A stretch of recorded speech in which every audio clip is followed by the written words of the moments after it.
Everyone. My name is Victoria Berry. I manage the PR and social team for developer ecosystems and applications at BlackBerry.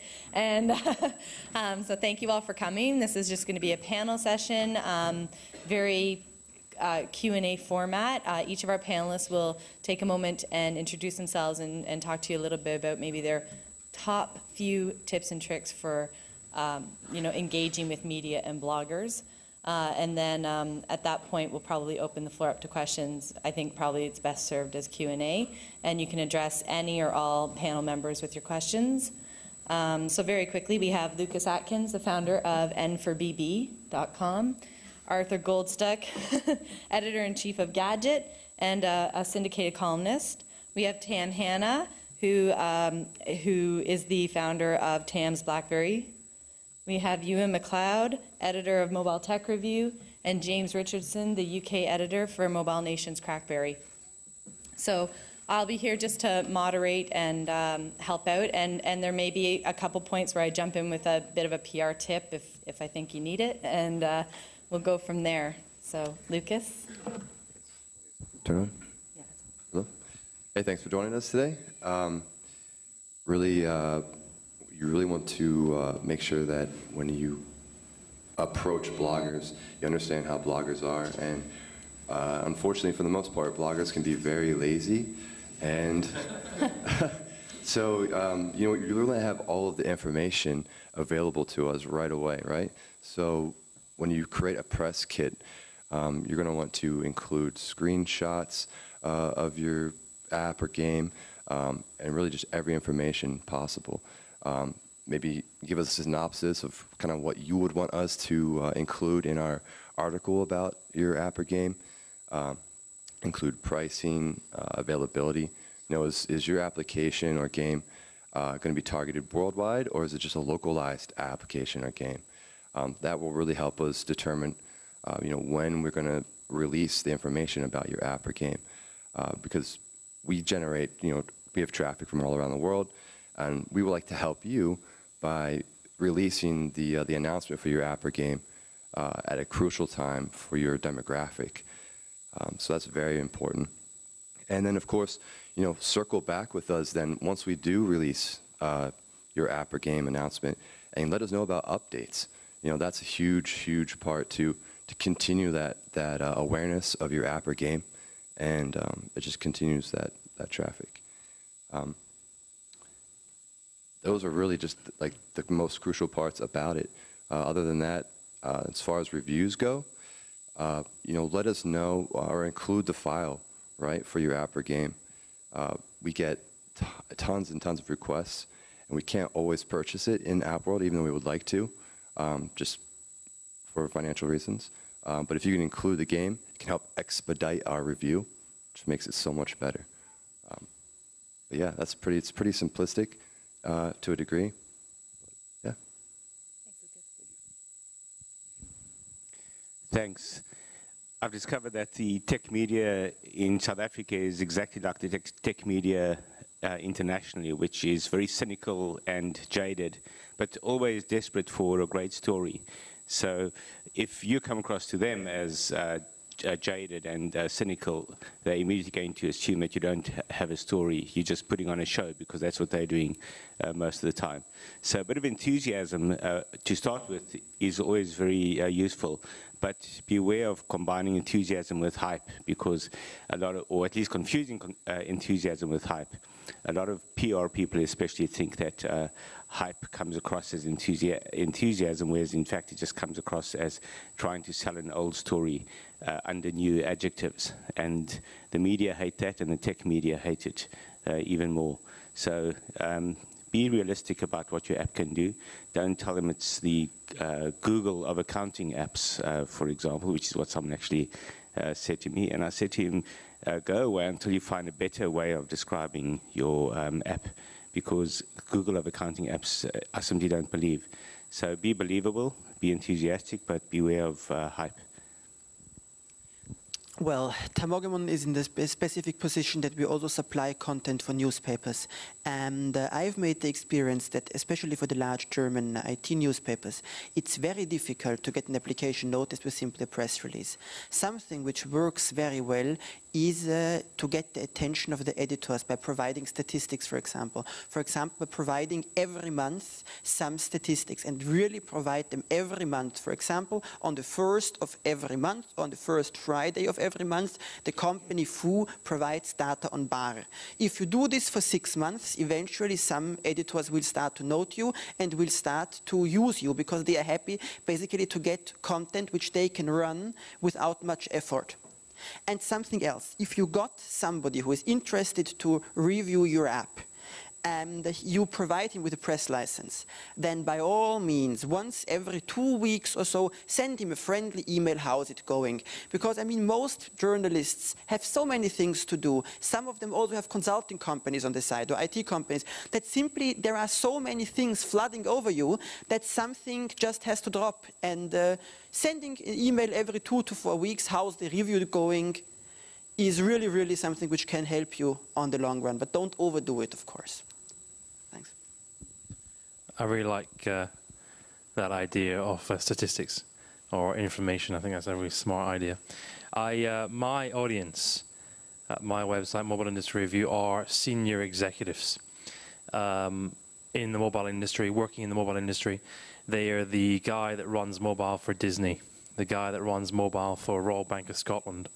Those kind of executives, they care to an extent about applications and games and the like, but they rely on me to parse the millions of press releases arriving into my inbox and all of our inboxes for something interesting. I find that very difficult to break through when I press refresh on Gmail and then there's another 200 mails. I'll star a few, then I refresh, and there's another 200. I'll star a few more, and I just feel bad. So I think a strategy such as Tam suggested here, with going in a different way, very useful. Send the guy or the lady something. If you genuinely want some coverage, you need to don't send a press release. Every 2 or 3 weeks I get an email from someone, I think it's Kazakhstan or somewhere, maybe it's India. I just haven't really read it that much. But every 2 or 3 weeks they email me saying, "Hi, here is our press release. Please publish it."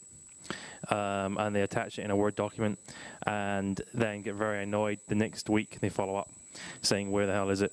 And that genuinely frustrates me, but I can't quite believe they're doing this, so I just keep leaving it. I like to see it so I can actually genuinely talk about this.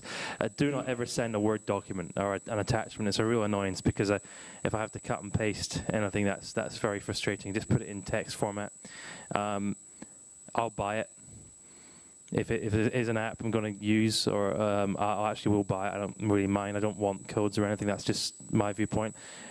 I think it would be quite useful if you think about who you want coverage from, and I submit to you that you probably want coverage from these guys and not me, unless you want to sell your app to a big company, unless you want to sell it to an operator, or unless you want an investment. So I think it's very important to look for the right blogs and the right traffic drivers for you guys, and don't be afraid of a direct personal email. Those are the ones that tug at my, I was going to say heartstrings, but actually tug at my attention when they say, "Hi, Ewan, I've been really enjoying your site for a couple of weeks." I say, "Thank you." It really does work, right? Forums also. This is another little dirty secret of the tech media. I mean, in almost every small or medium large site, there is a manager sitting there who believes that the company absolutely needs a forum. Ours is sitting here in the first row. And you can really get their attention by joining the forums and frequently posting on the forums of the sites where you really want coverage. Because if the forum manager considers you their baby because you keep her forum alive, then your press release will be on the very top of the editor stack, most of the time. I mean, it doesn't work 100%. It doesn't work if the forum is very large, but if it's a small or medium-sized site, which obviously has problems keeping the forum going, this is something which can really, really work out. Sorry for interrupting. Oh, no, I think, again, fantastic point. If you're trying to sell Angry Birds, send a big fluffy bird through the post, or actually, you know what, just send some chocolate. or something like that. If you send something, I think that does help you break out, because you'd be surprised how many people don't do that. You just assume, you just send an email. And remember, we're getting hundreds of them every day. What they said. No, I think one of the most important things is, you know, as Lucas mentioned, obviously giving us the right information, but also giving it to us as early as possible. It's always great to have access to an application before it hits BlackBerry World, and also with app updates, if you can notify us of an app update prior to the update actually going live, then it gives us a chance to, you know, prepare the post, prepare some photography for it, and also we can make it live as either prior to it going live to tell the public that it's coming, or when it actually goes live, we can sort of make the announcement. The other thing which I think is paramount in blogging is building up a relationship with bloggers. I mean, we're all active on social media, and with Twitter being out there at the moment and being so popular, it's the perfect platform to interact with bloggers. So, you know, find out the bloggers that can help you, follow them on Twitter, interact with them on Twitter. The more you interact, the more likely the bloggers are, I think, to feature your applications, because you build up, you know, that virtual friendship with people. So I think that's almost paramount. The other thing is, when it comes to actually supplying information to bloggers, although I say using Twitter to interact, I think if you're going to pass us important information about your particular apps, such as updates or new applications, don't rely on Twitter, because tweets can be missed. I think it's important to stick to email for that particular type of thing. So, you know, find out the email addresses of the bloggers that you're going to be relying on, and use email. And you know, from my experience, if app developers get in touch with me direct by email, they're always going to get a reply, and chances are it's going to be, you know, if I'm awake, chances are it's going to be within 5-10 minutes, because as soon as the battery goes ping, I look at it. You look at it. When do you reply? Oh no, I always reply instantly. Yeah. Has anyone got his email? Send him an email now and see what happens. It's in my hand, ready. So yeah, that's the key points, I think. Do you reply to every email? Well, nobody likes me, so I only get about one a day. That's it. That's it for me. Do you have a service level though? You know, if I email you, do I guaranteed get a reply? Yeah, you've emailed me before, and I replied straight away. You know when you were doing those free drinks? Yeah, I do. Are we doing that again here? All right. Okay. Back to you, Victoria, I think. Thanks. So we'll, the gentleman in the back does have a hand mic, so as we open for questions, if you can just put your hand up and we'll come to you with a mic, make it easier. We have one already? Okay, great.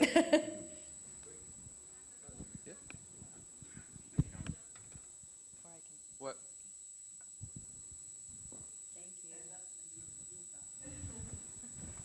Through that? Hi, my question is that most developers send emails saying my app is unique because it is innovative because, and this is not a selling line. What would you like to see in an email that attracts you to know more about an application? Well, I'll answer first because I've got the microphone and I can. I think personally, if you attach some screenshots with a brief description, your pictures sell things. So if the screenshot's there and the app looks good, then I'm going to continue either looking at the pictures or I'm going to read the text that goes with it. I think that's the key thing for me. You've got to draw in the blogger to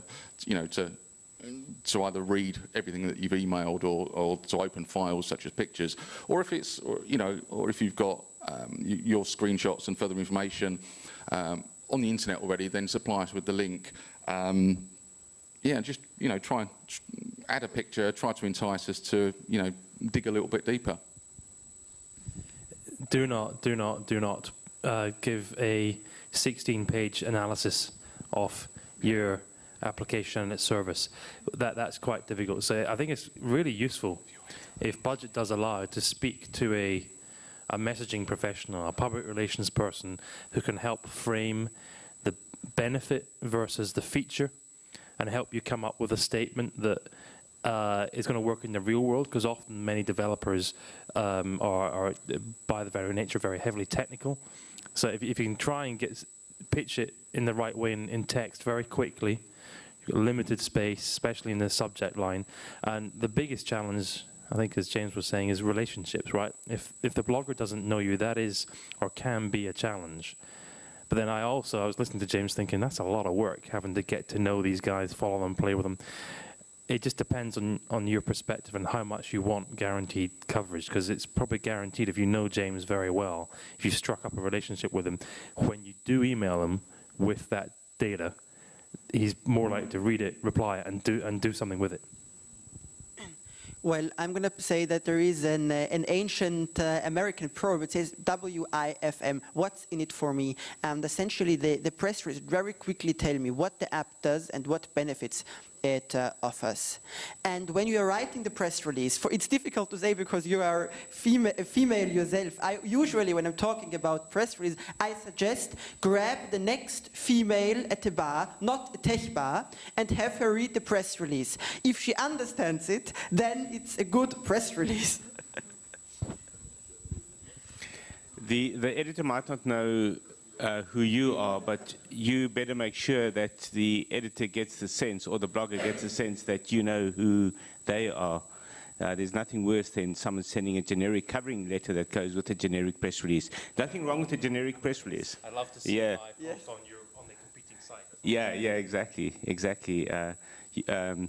You write to BlackBerry saying that you love CNET.com and you'd like them to use your story on CNET.com. That's the last that BlackBerry will even open your email. But we get that all the time. And something also to be aware of, especially chatting with a lot of the media that are here, most tech media these days are not just producing content for a single site. We have become a kind of content engine in South Africa. Our content appears on 3 of the major news portals in South Africa.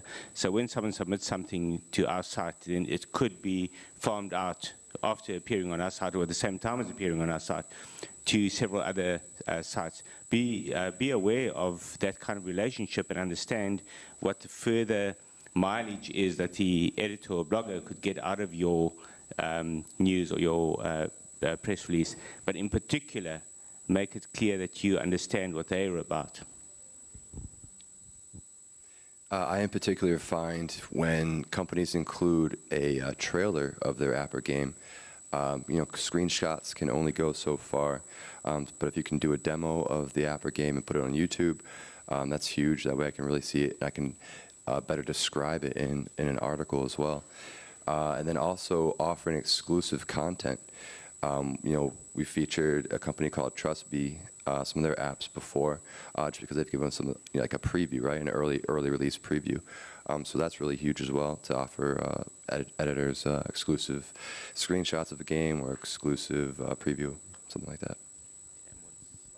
I wanted to say that for me, these YouTube videos are terrible. I loathe them. I want the press release, which I can really read on my phone, and it's if I'm offline also. So for me, text-only releases are the most efficient thing. But basically, I say there is nothing in PR which works. Like there is no unique, not every person is the same. We look different, we behave different. Some are good in tech, some are bad in tech. It sometimes helps to adjust your release to see, for example, if you send an HTML release and he often runs the HTML release, send this guy only HTML. But on the other hand, if you have a guy who is a bit more conservative, maybe sending him only text would work better. But of course, this becomes a lot of work for maintaining your contact list.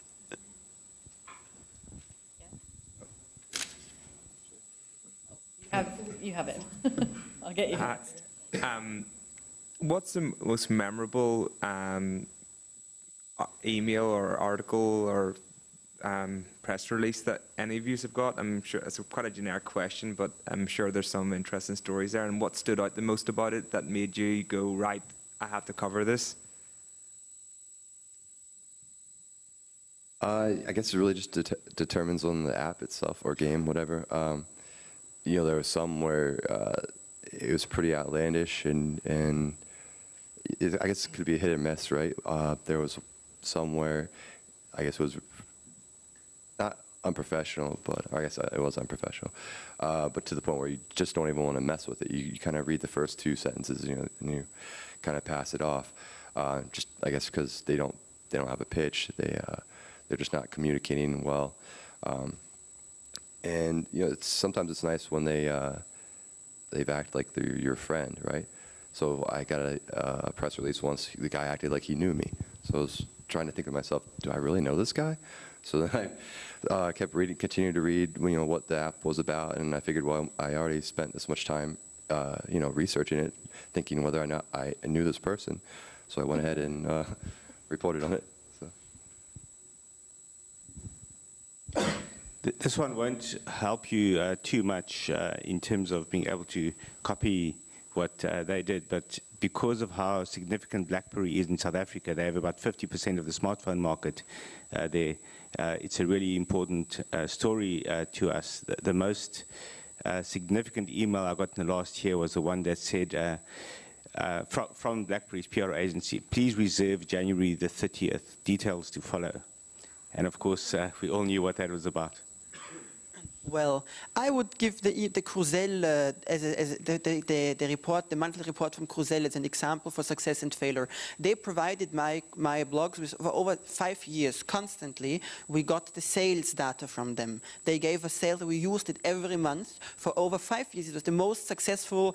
We basically expected them. We even had a free slot for them in the week. We knew 1 slot is reserved to them, and suddenly they stopped sending the data. So really, you see, over 5 years, they just every month, at the end of the month, compiled the sales and gave us the top 10 devices which caused the most sales. It was 10 minutes for them to create the data. It was 2 minutes for us to run it, and they always got a free link across the whole network. And so you see, these kind of statistics really do work, but you have to keep sending them out every month. I'm so online, right? I'm so always connected. I've got 5 devices in my bag. I'm carrying 2 all the time.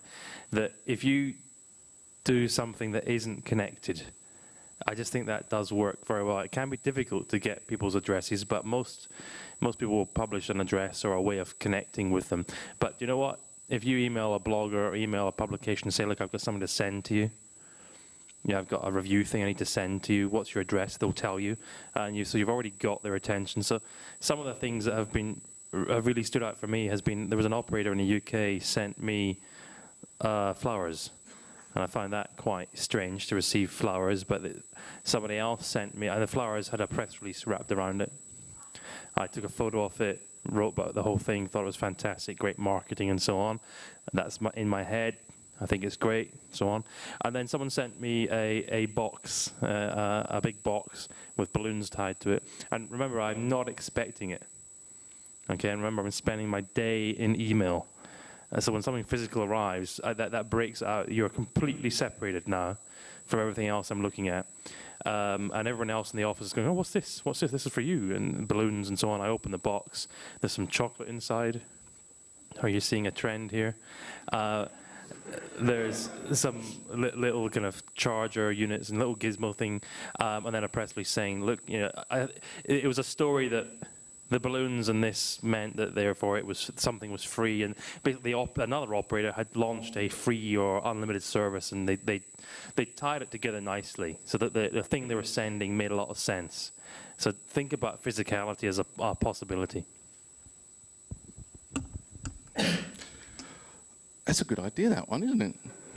Yeah. I think the typical example of one that stood out for me was, it was going back some months, probably 6 months or so ago, when a developer got in touch regarding a BlackBerry Playbook game that he released. And I did some video work with it. It was well received. We got lots of comments in the BlackBerry forums and whatnot. And then I didn't hear from him again for a few months. And it was a couple of days ago, actually, when I arrived here, that I got off the plane, turned my BlackBerry on, and obviously the emails come flooding in. There's dozens and dozens. And I don't want to waffle on about this relationship thing, but immediately when these emails came through, if there's a name that I recognise, it automatically stands out. And I opened it, left lots of others unread, but I opened that one because I knew who it was from, and I knew that he'd be contacting me with something decent. And he was announcing that he's got two applications going into BlackBerry World this week for BlackBerry 10. So, you know, that's all good stuff. And again, so it's going back to a relationship thing, that if you build it up, the blogger will automatically recognise you and think, oh, that's so-and-so, I know him. Well, you know, he'll have some good stuff for us. I'm going to address that one a little bit too. One thing that we very, very rarely would do is BCC a list with our pitch or our note or a copy of the press release, whatever it is we're sending out. And wherever you can, you personalize to each media member that you reach out to. It might be as easy as if I'm reaching out to Lucas, you know, reminding him of the last time we met, just a one-liner above your pitch, just to say, I took a second. This is for you and me. May I add one more thing? There is an O'Reilly book where they made a research and they figured out if an app cannot find 20 happy beta testers, the app has very bad chances on the market. So I would suggest maybe to check the forums. Once again, think of the forum managers in the companies who need to keep the forums alive, to use these forums to find beta testers. Because these beta testers, basically, first of all, the forum manager sees that you move his forum, and secondarily, you can use these beta testers to give your app good reviews after the launch. This is a very, very classic method, to just ask the beta testers, pleasey, give me a good 5-star review after the app is launched. And most of them really do it. If you send them a nice email, if you tell them, hey, please, you are the best, blah, blah, blah. If you Google the art of beta testing, I've got some hints on an old website of mine on how to handle beta testers. So it can help a lot to have a successful beta team. One more thing. Everyone loves a developer. Everyone in media, tech media, or in the blogging environment loves a developer that's different. And by that, I don't mean weird, but just something unusual. And a great example was a guy who developed an app for spotting game in the various game parks in South Africa. It became one of the most popular apps in the country very quickly. But there were a few competing apps of this kind, but this guy stood out for one very specific reason. He was a 15-year-old school kid.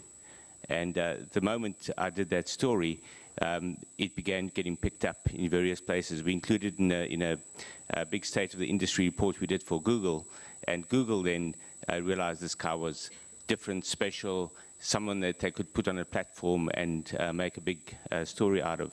And eventually the national newspapers were running it as a news story as well, purely because he was 15, not because he was a great developer or because his app was unique. It helped that it spoke to one of the great attractions of the country, which is the game, but it was really the fact that he was 15. I'm waiting for someone to send me an app that they say was developed by their dog. That's going to be big headlines.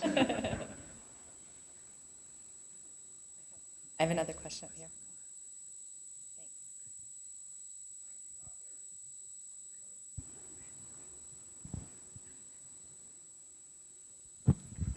You gave us very good advices about the body of the message to get your attraction. But you get 200 messages per second. So I want to know magical words in the subject of message. For example, I can tell you, hey, I'm your best friend. Do you remember me? Or something like that. Yeah, just really the title is everything, because that's obviously the first thing that we see. So if you can create a catchy title, you know, or maybe, I mean, most press releases sometimes are in all caps anyways, but somehow just create that one subject line that's really catchy, that will catch our eye and be like, you know, it'll spark interest, make us wonder what it is, so we click on it and then read from there. Do you have an example of the attractive subject? Maybe use... I was going to say free sex in the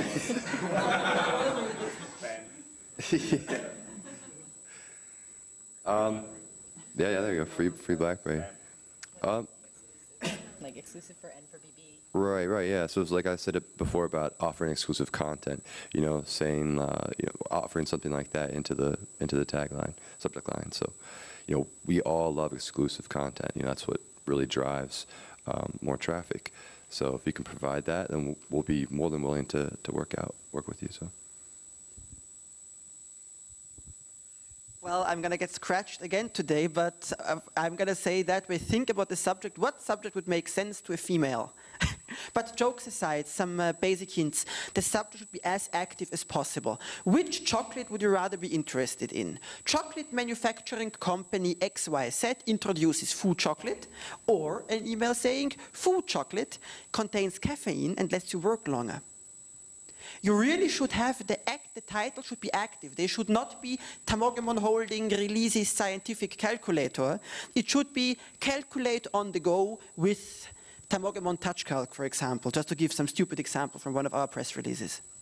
So really you should think about active, short press release titles, and please not XYZ releases version ABC of DEF.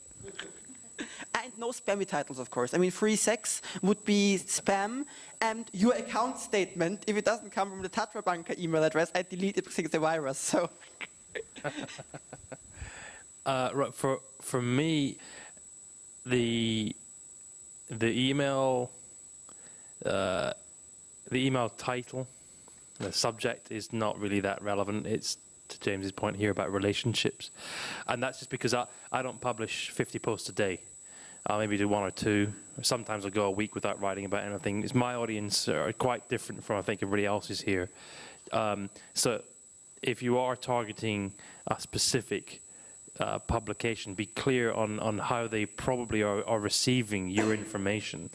It's probably more effective for you to stand or to sit here with a Viking helmet on, and for us to wonder, why is that guy wearing a Viking helmet?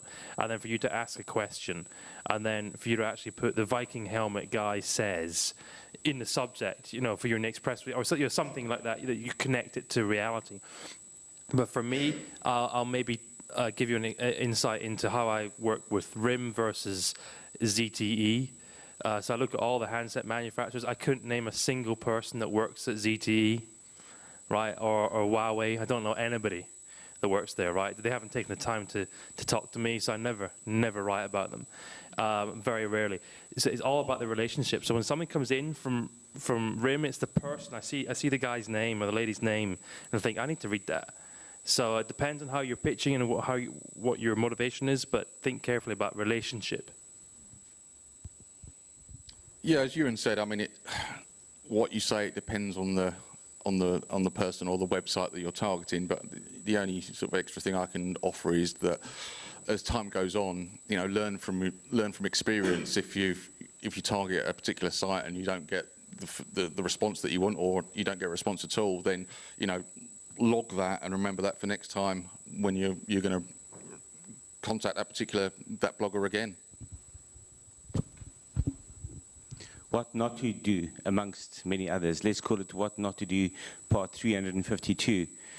Have a look at, if you ever get to see press releases on Newswire services, but have a look at some of those Newswire sites and see if you can find anything from Fujitsu in particular. I'm going to name names because they are really so bad.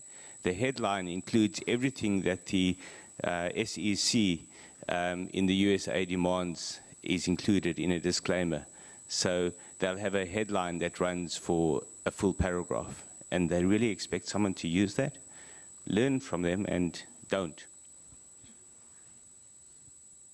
I have a question.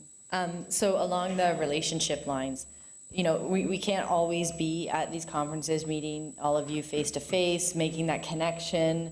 So when we can't, and we're going to launch an app, do you recommend that people send you an introductory email? Hey, I'd love a chance to talk to you about this, like something just to make that personal. It's not the pitch; it's an introduction. Are people doing that? Should they? I think it helps, but very often we're so inundated with mail, we'd rather have the actual story than a heads up that we're going to get the story, unless it's really significant. But if it's a run-of-the-mill story, just get the story to us. Yeah, I agree with that. And then also just, connecting on social networks, Twitter, LinkedIn, so forth, you know. So just really all avenues to get to us. Well, you obviously said you have to get noticed, send statistics or something. Something which can sometimes help is simply frequently retweeting somebody on Twitter, because this gets noticed and eventually the guy starts to notice, oh, you always retweet me. And so this, for example, is a way which can help. But I'm neutral to it. If the press release is interesting, I mean, I don't care if it starts with hi Tam or if it starts with XYZ. It has to be an interesting product. And I just do what I want. So what I mean by that is this is not a job for me. I do it because I feel like it. I supplement my income elsewhere. So if I'm feeling, that's why relationships are actually really important to me. If I feel like I know you, if you have been retweeting, I mean, your comment has forced me to look at a sad reality, is that it's ego-driven, right? So if you have something you need published and put in front of 250,000 senior executives who may buy your app, probably the best thing to do is write me an email with a subject going, you were great on that panel at BlackBerry JAM Europe, or really enjoyed your, write that, and hi Ewan, really enjoyed you made some fantastic comments. The other panelists were great, but you were amazing. But yeah, retweeting that kind of activity, really useful, because it comments on the posts. I love that, right? I don't get many comments because my audience are afraid of commenting, right? Because they're all working at big companies, so they don't like to comment. So actually, if 2 or 3 comments is a good thing on my site, and that's perfectly fine. So if you just say comment going, that was a great post, then yeah, I'm going to see you and remember you. Well, I used to manage an advertising agent. I used to work there, basically via my ex. And I can tell you one thing. We had a lot of journalists working in the company. Most journalists have ego issues. So pamper them, treat them like they are king of the world, and they will likely like you. You cannot believe what kind of, let's put it this way, ego morons you have working in the industry. It's about getting your name in lights, right? That's fundamentally what it's about. Some journalists in Austria work for 500 to 700 euros a month, and they are happy that they are working for this little money because they work for a famous newspaper. Should give you to think. I was at a media dinner at Mobile World Congress with all the bloggers from Silicon Valley, right? And these are huge names, right? Huge, huge top names. I won't specifically name them, but ones that we all read daily, right? And of the 30 people around the table, I think the dinner came to like 30 euros each. And I was astonished when 3 of them left early deliberately, and deliberately left 15 euro when they knew it cost. The dinner cost more than that. 2, when the bill arrived, said they didn't have any money and just kind of stared at everybody else. I think, sorry? Name them. They were big. No, better not. But actually, no. One of them, yeah, TechCrunch. The guy's not working there anymore. But yeah, that I think is a very good point to consider. That a lot of these guys, they're doing it for status. So relationship and status. So if you can offer that, you are a vehicle to status. Well, some of them also earn very well, but they are weird. At the company which I used to manage, I can't name the name because otherwise they would sue immediately. No, you cannot. The manager of this company, I knew her very well. She was a multi-millionaire. And she was quarreling with Air Berlin, because she was a frequent flyer, over the free vodka. If she didn't get her €2 glass of vodka for free when boarding the plane, she actually went to the extent of suing them over the vodka which is entitled to it. And this basically, many of these people really have mental issues. I'm saying this openly. How do we manage their mental Basically, you have to look at them, how they think, and you have to give them what they want. So what do they want? Well, they want most the ego to be boosted. Dorit Mendel, you are the best. Dorit Mendel, we love you. You are the most beautiful, most powerful executive in the advertising industry. You can be sure that she would read your press release and probably even invite you for dinner. Okay, all right. A practical example here. On your website, when someone's written about you, write that they've written about you. Okay, I'm delighted to say that Mobile Industry Review has picked up our release about blah, blah, blah. Ewan from Mobile Industry Review has done a wonderful article, link over here. I will get that, right? I get the notification from WordPress. It says ping, someone's mentioned you. That's very important from an ego standpoint. Think about you might say, oh, I don't need to do it. My site doesn't get so much traffic. Think very carefully about adding that. I can't even remember what the question was.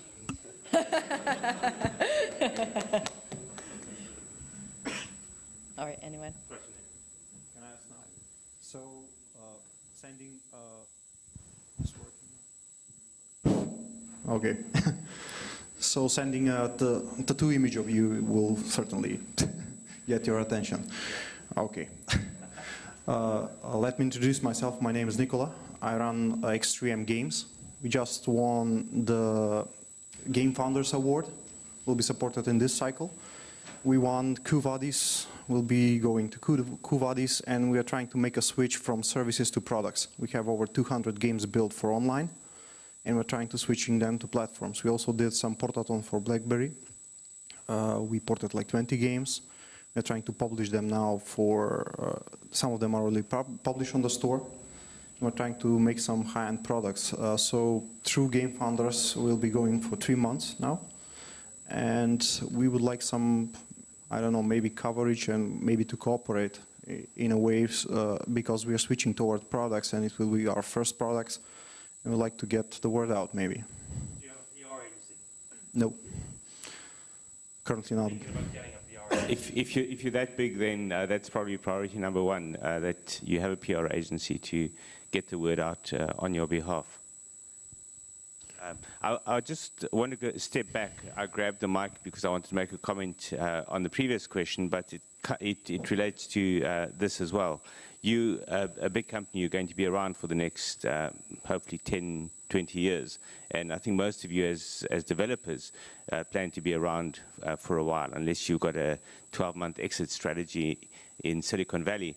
But one of the best pieces of advice that I can give anyone who wants to have a relationship with the media is to see it as a long-term thing, and especially cultivate relationships with young journalists, young bloggers who are just starting out or who are juniors on publication, because they tend to get ignored by most of the PR agencies, by most of the people trying to get a message out.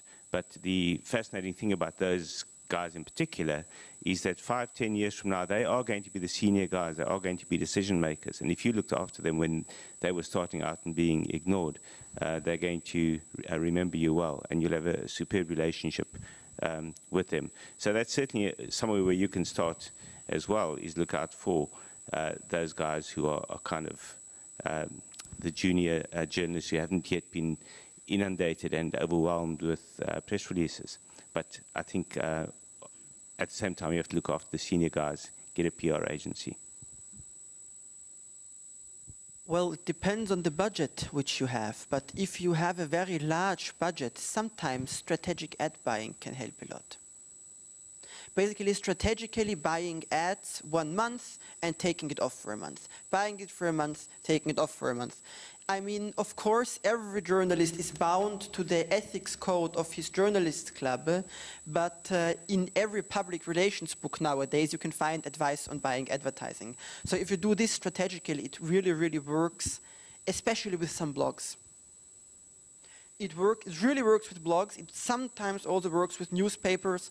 I mean, of course, there is no guaranteed strategy, but if you have a very large budget, strategic ad buying can help. Yeah, send us your stuff. We'll go from there. Just on the strategic ad buying point, I'm not a journalist. I have no ethics code that I operate upon. If anything, I think my code is more valuable than everybody else's here, if you guys are counting yourselves as journalists. My one is reputation. It's very easy for a journalist to say, sorry, I know you said that, but my editor had to change it. sorry. And they just make a pained expression. Or they say, I know I was going to get it published, but the editor said no, when actually they just press delete. Okay, so they promised you they'd do it. There's a lot of things that the real, proper journalists can blame the editor or blame other things. I can't. It's my reputation. So if you contact me saying I'd like to talk about advertising or sponsorship, I'm the guy that sells that. I also write. I have to be very careful that if you are buying some advertising on my site or we're doing a sponsored series, I just make it super, super clear to the readers that you are helping pay for the site to exist, and therefore I am utterly delighted that you're doing so, and this is why I'm giving you the time of day, and this post is sponsored and supported by the following people. So blogs actually is a very good idea and quite a useful technique. It doesn't have to be that expensive either. If you actually email the editors direct and say, listen, is there anything I can do to support what you're doing? Usually they'll be quite receptive. I think the other thing that's worth doing, apart from obviously reaching out to bloggers that feature apps, such as myself, and obviously to Lucas in particular, because we can spread the word. The other thing is worth doing is getting to know the people at BlackBerry who look after developer relations, people like Alex, and there's plenty of them out there, even people on the social team. Get to know them, even if it's only through Twitter. You can learn how much Alex likes tacos and things like that. It's always interesting stuff. But you never know when you're going to rely on the people at BlackBerry as well. And obviously, the better the relationship is, if you're building great apps, and you're going to stand out, and there's more chance of you getting featured as well in BlackBerry world. So make the effort to find out who the important people are at BlackBerry as well. Concerning that, we started this switch when we won the mobile camp for Southeast Europe in the gaming category, and then in the meantime between the sessions we ported like 2 games.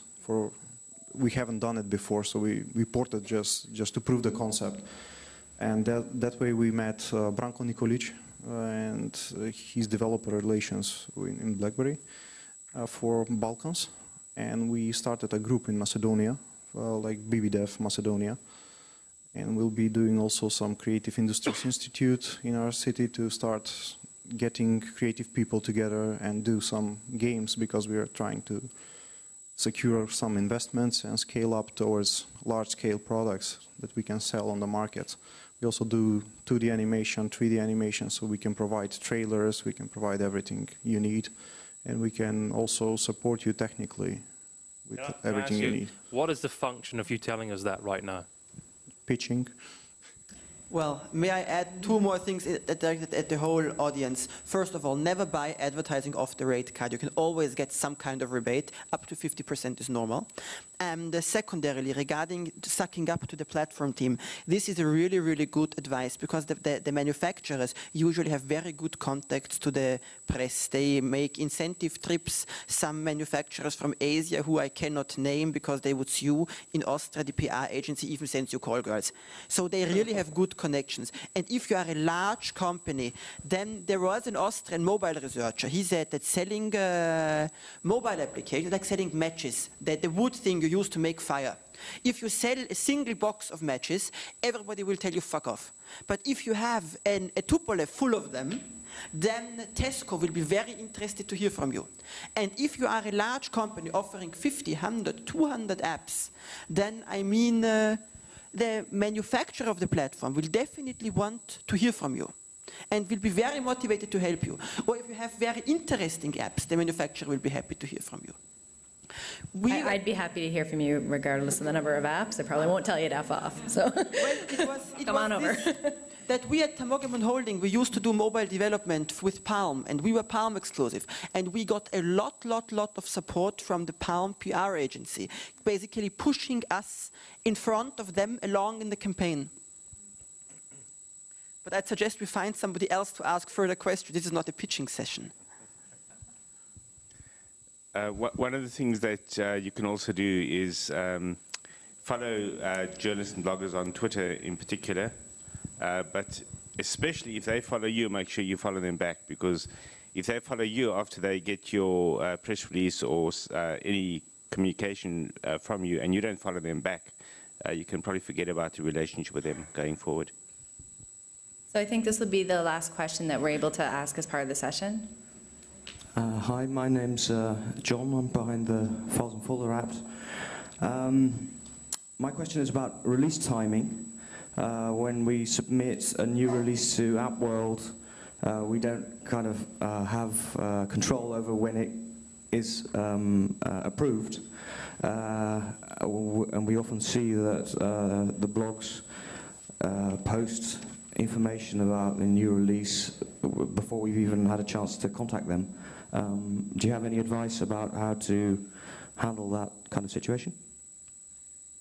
Yeah, you can. I mean, some of us might disagree, but you could send us a a heads up about the app and include all of the information. That way, when you finally say the app is released, we'll already have it, so we can search in our inbox, already have the information available to us, and then we can as quickly as possible try and make an announcement post for your app or game.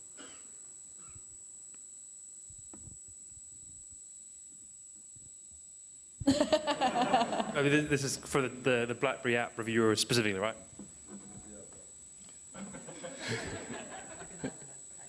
Yeah, I think I totally agree with what Lucas said. I think the important thing is, and this is probably the bottom line, is as developers, if you're going to put 100% effort into making a great application, then put 100% effort into finding out who's going to publicize it for you, because unless you make a really, really, really great application, it's not going to sell itself. Yeah, it'll be in BlackBerry World. It won't necessarily be featured in BlackBerry World. So, put the extra work in, and get to know the people that can help you out. And it's not going to. Chances are, it's not going to cost you anything to do that. If developers contact people like at Crackberry or at N4PP, it's not costing you anything to actually do that. Just make the effort. I want to add in one more thing from recent experience regarding some launches of products on Android which I've managed. The impact of a press campaign is generally overestimated. If you have the choice between getting good press and getting a top spot in the App Store, always take the top spot in the App Store, feature list or top list. This drives much more. Some marketing managers even go as far as to the job of the PR campaign is only to drive your app into the top list, and from there it flies on its own. And this is also, once again, why I say you need the army of beta testers. So if you have 20 beta testers who immediately buy the app and who immediately give the 5-star rating, then it's more likely to get featured and get attention. So that's basically it for me. Thank you. So very quickly, some of the tips and tricks that we got were know the publication, know the writer, know the publication's audience, understand them before you reach out so that your pitch or your press release makes sense for that outlet and for that writer. Bloggers can be lazy, so stories in a box is what I call them, or on a plate. You want a good headline. You've already given them the headline, action versus spec, and that the story is benefit versus feature, that you've attached an image, which makes a world of difference in getting app coverage, that you make sure you make your information stand out if you can, that you follow up when you have app releases. Sales on your app is another one I've noticed that a lot of, like N4BB, Crackberry, they'll cover that, and it bumps you right back up. And milestones and data, if you have it to be shared on a regular basis, that will not only give story elements to writers and stories on a plate, but it will increase the relationship. Connect with them on social, make sure you're following them and engaging with them, comment on their posts so that you create, these are ways to create the relationship when we can't meet them in person too. And acknowledge the stories on your site. That's a good one. So that's it for now. Please don't hesitate to reach out to myself, and I'm going to say to our panelists, thank you very much. Thoroughly enjoyed that.